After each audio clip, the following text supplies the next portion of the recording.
Hi, everyone. Thanks for returning back to my YouTube channel. I'm Dr. Donna, and I am an art appraiser. I help folks add value to their art collections by teaching them how to practice good collection management and to keep up with their appraisals. I wanted to address an important question that comes up often when people think about getting an art appraisal, and that is, how much does it cost? Right?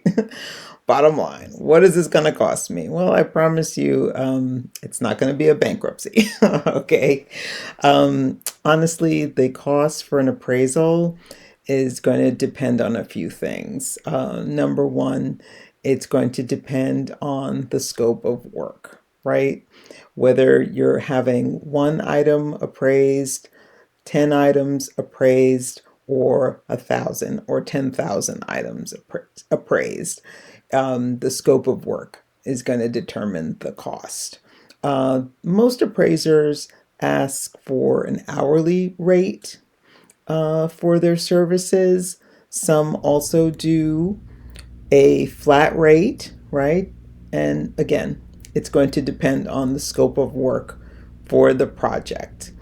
Another important factor when considering what the appraisal is going to cost is the location of the appraiser and essentially the market rate, right, for those services. So the market rate for Washington, D.C.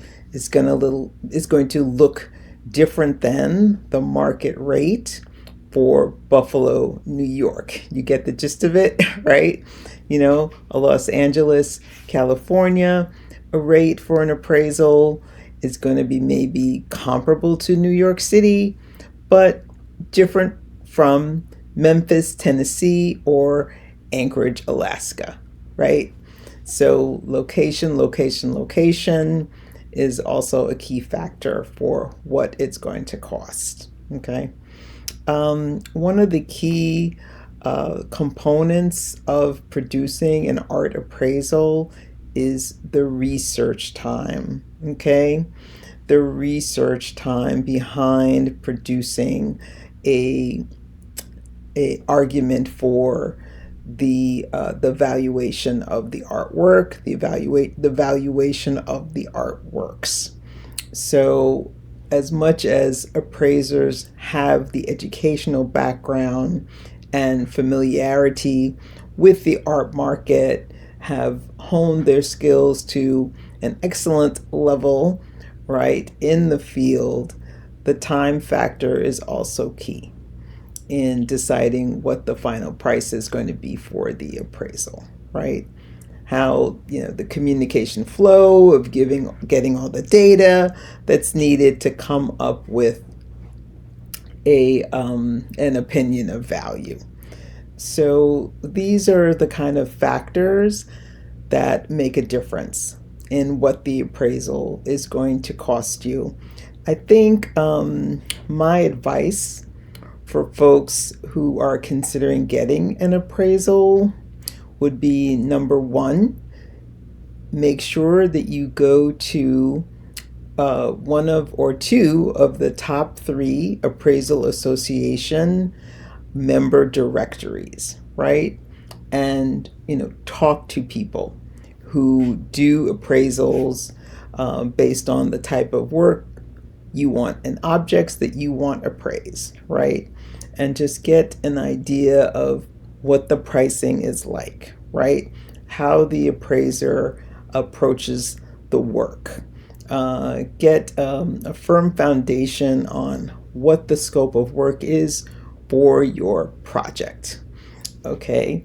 And it's also good to get recommendations from other people that get recommendations from people who who've had an appraisal done, right? And they can refer you to someone, hopefully it was a great experience. It would be with me, a great experience.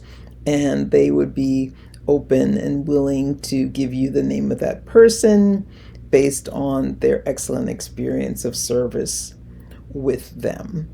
And number three, I would say, you can talk to the appraiser and get an idea on which object or objects in your collection really are worthy of an appraisal, so that you're not including works in the appraisal that there's no value there, right? So you want to have that conversation too, and be selective about what you're having appraised and why you're having it appraised. Lastly, the bonus pitch here would be, understand your insurance policy. If it's an insurance appraisal that you are requesting, understand what your insurance coverage would be like if you were to get those works as part of your homeowner's insurance, or you're going to look for art insurance coverage for the works. Get an idea of what that amount of money may look like, so that you are prepared when you make the decision to move forward with a appraisal, in this case an insurance appraisal. Okay. If you have any questions about what it means to do an art appraisal, what an art appraiser does, or about cost, or any other thing that's related to the art industry and collection management, please add your questions and your comments below. I look at all the comments down there, and I'm happy to reply to any question or comment that you have. And I do want to ask you to kindly like, subscribe, and turn on notifications so you know the next time that I upload a video on this channel. Okay, thank you very much, and feel free to be in touch. Take care. Bye.